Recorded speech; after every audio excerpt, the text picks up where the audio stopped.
আসসালামু আলাইকুম ভিউয়ার্স, আমি মোহাম্মদ শাখাওয়াত জামান এনজি মাল্টিমিডিয়া প্রো 100 চ্যানেলের পক্ষ থেকে আবারও আপনাদেরকে স্বাগতম। আমি সিএসএস এর নতুন আরও কিছু বিষয় নিয়ে হাজির হলাম। যে সকল বিষয় করছিলাম ইনলাইন, ইন্টারনাল এবং এক্সটার্নাল সিএসএস। তো আমরা এখানে যে সিএসএসটা দেখতেছি সেটা হলো গ্রে কালারের। এটা ছিল আমাদের ইনলাইন সিএসএস। সেটাকে আমরা সেভ করে যদি কেটে দিই এবং আমরা যদি রিফ্রেশ করি তাহলে অরেঞ্জ কালার একটা পাচ্ছে। অরেঞ্জ কালার লিখছিলাম ইন্টারনাল সিএসএস এ। এটাও যদি আমরা কেটে দিই তাহলে এখানটাতে যদি রিফ্রেশ করি, করার পরে এবার পাচ্ছে আমাদের যে পেজের মধ্যে, অর্থাৎ এক্সটার্নাল পেজের মধ্যে যেটা দিয়েছিলাম সেটা পাচ্ছে। এখন কথা হলো ভিউয়ার্স, একই ট্যাগের মধ্যে যদি আমরা এই কালার নামে আবার যদি এই জায়গায় নেই কালার, COLOR কালার নিয়ে এখানে যদি আমরা রেড দেই তাহলে কি হয় দেখি। তাহলে ভিউয়ার্স, আমরা এখান থেকে কি বুঝলাম? এখান থেকে বুঝলাম এটাই যে যদি একই সিএসএস দুইবার ডিক্লেয়ার করি, পরে যে ভ্যালুটা দেওয়া হবে সেটাকেই সে প্রায়োরিটি দিবে। তাহলে কি, পরে যে ভ্যালুটা দেওয়া হবে সেটাকে সে প্রায়োরিটি দিবে। এটা আরেকটা বিষয়। তো ভিউয়ার্স, আমরা এই বিষয়টা শিখলাম। এখন আমরা কিছু সিএসএস এর মুখ্য বিষয় দেখব, যে বিষয়গুলো ওয়েব ডেভেলপমেন্টের জন্য খুবই গুরুত্বপূর্ণ। আর সেই বিষয়টা ভালোভাবে দেখার জন্য আমরা সিএসএস এবং এই পেজটাকে আমরা মুক্ত আবার ভিউ করে নিই, তাহলে আমাদের দেখতে ভালো লাগবে। ওকে, এবার আমরা কিছু বিষয় দেখব, খুবই ইম্পর্টেন্ট বিষয়। সেটা হলো এই যে পিটেকের মধ্যে সাপোজ এতগুলো রাখবো না, আমরা তুলে দিয়ে ছোট করে নিচ্ছি। সাপোজ ধরেন যে এনজি মাল্টিমিডিয়া প্রো 100 এইটা লিখলাম। লিখে এটাকে আমরা অনেকগুলো করলাম, অনেকগুলো কপি করে পেস্ট করলাম। মনে করুন যে এই কয়টা করলাম। এখন আমরা যদি এদের স্টাইল দিতে চাই তাহলে কিভাবে দিব? স্টাইল যদি দিতে চাই আমরা এটাকে কেটে দিচ্ছি, এটা তো বুঝলামই, এবং দেই। আমরা কি বুঝলাম যে সবগুলো একই কালার হয়ে গেছে, কিন্তু এমন তো না যে সবগুলো একই কালার হলে চলবে। তখন বললো যে দুইটা একই ধরনের কালার, একটা একই ধরনের কালার চলবে। সেক্ষেত্রে আমরা কি করব? তাহলে সেক্ষেত্রে যে জিনিসটা করব সেটা হলো প্রত্যেকটাকে ইন্ডিভিজুয়ালি চেনার জন্য আমাদেরকে দুইটা ট্যাগ ইউজ করতে হবে। সেটাকে বলা হয়, একটা বলা হয় ক্লাস, অ্যাট্রিবিউট ইউজ করতে হবে। একটা হলো ক্লাস আর একটা হলো আইডি। তো ক্লাস এবং আইডি কিভাবে ডিক্লেয়ার করতে হয় এবং কিভাবে লিঙ্ক আপ করাইতে হয় সেটা আমরা এখন দেখব। সাপোজ মনে করেন এখানে একটা আমরা ক্লাস ডিক্লেয়ার করলাম, CLA ক্লাস ডিক্লেয়ার করলাম এবং এই ক্লাসের নাম দিলাম ক্লাস 1 বা P1, যে কোনো একটা নাম দিলাম, আপনি আপনার ইচ্ছা মতো দিতে পারেন। দিয়ে আমরা যদি এখন এটা সেভ করি যদি আমরা ব্রাউজারে যাই তাহলে আমরা কি দেখতে পাচ্ছি?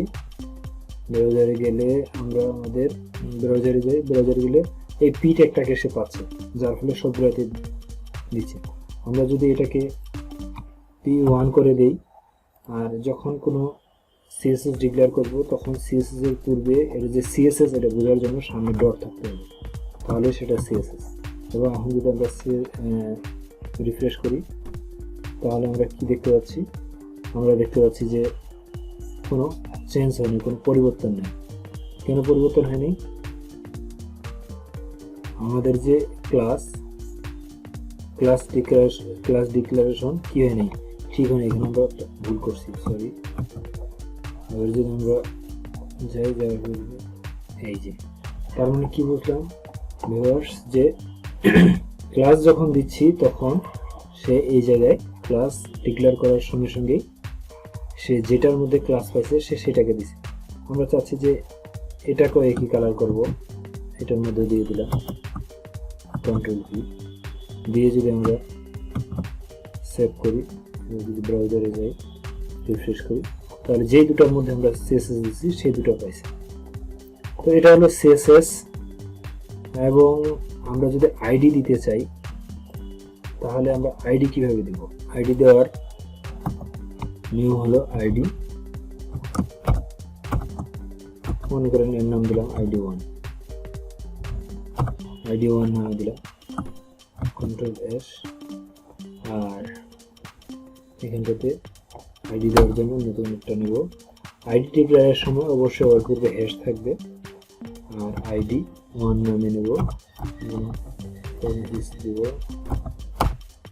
দিয়ে এখানে যদি আমরা লিখি কালার, কালার যদি আমরা দিই কি গ্রিন, গ্রিন দিয়ে যদি আমরা সেভ দিই এবং এটা যদি ব্রাউজারে যদি রিফ্রেশ করি তাহলে দেখতে পাচ্ছি যে এটা গ্রিন হয়ে গেছে। আমরা যদি এটাকে গ্রিনটা মনে বোঝা যাচ্ছে না, যদি আমরা এটাকে রেড দেই এবং যদি সেভ দিই তাহলে আমরা ভালোভাবে বুঝতে পারতেছি যে রেড হয়েছে। এবং একটা বিষয় দেখাই,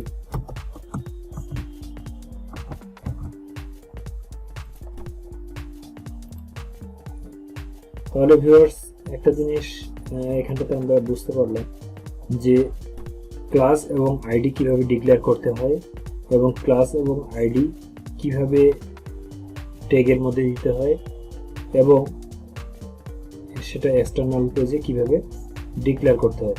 এখন অনেকের মনে প্রশ্ন থাকতে পারে আমরা কোনটা ইউজ করব, ক্লাস নাকি আইডি?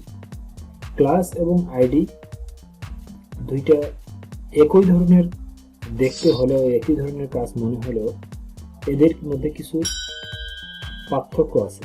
পার্থক্য হলো এটা ক্লাসের মধ্যে একই ক্লাসের মধ্যে অনেকগুলো ভ্যালু পাস করা যায়, কিন্তু একটা আইডির মধ্যে শুধু একটা ভ্যালুই পাস হবে, একটা নেমেই পাস হবে। এখানে একাধিক নেম দেওয়া যাবে না, ওই জন্য আইডিকে বলা হয় ইউনিক আর ক্লাস হলো ইউনিক না। অর্থাৎ আমি যে জিনিসটা বোঝাতে যাচ্ছি সেটা যদি একটু ক্লিয়ার করে বলি, এখানে কি দেওয়া আছে P1 না, আমি এখানে দিয়ে দিলাম C1, C1 দিলাম, C1 দিয়ে এটাকে সেভ করলাম এবং আমি এখানে C1 নামে একটা .C1 নামে একটা ক্লাস নিলাম, নিয়ে এখানটাতে আমি যদি হচ্ছে এখান থেকে ফন্ট সাইজটা তুলে দিই, তাহলে এখানে ফন্ট সাইজটা কন্ট্রোল জেড, ফন্ট সাইজটা এখান থেকে কাটে নিয়ে এখানে দিলাম এবং এখানে যে আছে এটাকে দিয়ে দিলাম আমি 50 পিক্সেল। তাহলে ফন্ট সাইজ কিন্তু এখানে নাই। এবার যদি আমরা ব্রাউজারে যাই, ব্রাউজারে যদি সেভ করি, কি দেখতে পেলাম ভিউয়ার্স? দেখতে পেলাম এটাই যে কি দেখতে পেলাম যে এই যে আমরা এটা নিছিলাম, অর্থাৎ পরে যে ট্যাগটা নিলাম, এই ট্যাগের পরে যে ভ্যালুটা নিলাম C1 ক্লাসের মধ্যে, এটাকে আলাদাভাবে লিখছি, সেটা পেয়ে গেল। এবং আগের যে নিছিলাম, আগে কি কালারটা ছিল, কালারটাও পেয়ে গেল। অর্থাৎ মাল্টিপল ভ্যালু ডিক্লেয়ার করা যায় ক্লাসের মধ্যে, বাট একটা আইডির মধ্যে কিন্তু মাল্টিপল ভ্যালু ডিক্লেয়ার করা যায় না। তো এই জিনিসটা যে আছে খুবই সতর্কতার সাথে মনে রাখতে হবে, এটা অনেক কাজে দিবে। আপনি ওয়েব ডিজাইন করতে গেলে, ডেভেলপমেন্ট করতে গেলে সিএসএস এবং আইডি আপনার পিছু ছাড়বেন। অবশ্যই এটা ভালো করে মনে রাখতে হবে।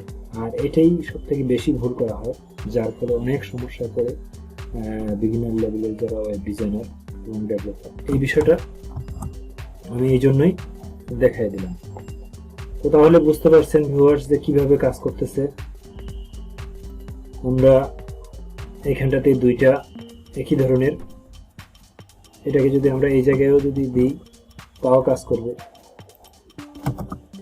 এই জায়গায় দিই তাও কাজ করবে। যদি আমরা দিয়ে যদি এখানটাতে সেভ দিই,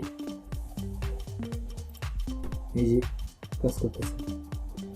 এবার আপনাদের মনে প্রশ্ন জাগতে পারে, একটু এখানে দিয়ে দেখি তো আরেকটা কাজ করতেছে কিনা।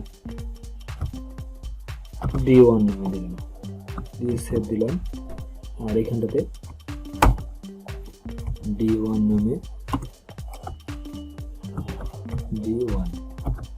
দিলাম, দিয়ে দিলাম হচ্ছে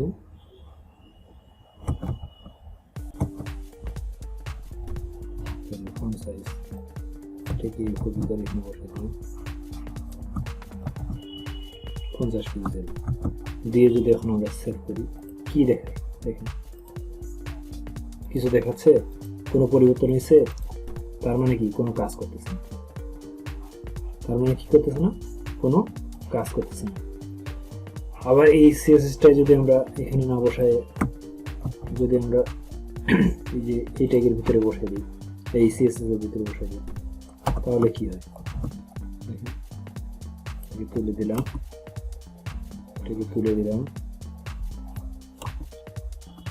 এখানে তুলে দেওয়ার পরে এটাকে সেভ করলাম এবং এটাকেও সেভ করলাম। সেভ করে এবার ব্রাউজারে গেলাম। ভিউয়ার্স, আপনি নিশ্চয়ই বুঝতে পারছেন পার্থক্যটা, যে কোথায় কি ধরনের কাজটা করতেছে। তাহলে সিএসএস এবং আইডি সম্পর্কে একটা ভালো ধারণা পেলেন আমার মনে হচ্ছে। যদি আপনারা ভালো ধারণা পেয়ে থাকেন, কিছু শিখতে পারেন এই টিউটোরিয়াল থেকে, তাহলে অবশ্যই লাইক এবং কমেন্টস করবেন। যদিও না বুঝতে পারেন তবে অবশ্যই কমেন্টসের মাধ্যমে জানাবেন। আমি আশা করি আপনাদের আশানুরূপ অ্যান্সার দিতে পারবো এবং বোঝাতে সক্ষম হব ইনশাআল্লাহ। এ পর্যন্ত আপনারা তাহলে ভালো থাকবেন, সুন্দর থাকবেন, সুস্থ থাকবেন। পরবর্তী টিউটোরিয়ালে সিএসএস এর আরও কিছু চমৎকার বিষয় নিয়ে হাজির হব আপনাদের মাঝে। ততক্ষণ পর্যন্ত ধন্যবাদ জানিয়ে আমি বিদায় নিচ্ছি। আসসালামু আলাইকুম ওয়া রাহমাতুল্লাহি ওয়া বারাকাতুহু।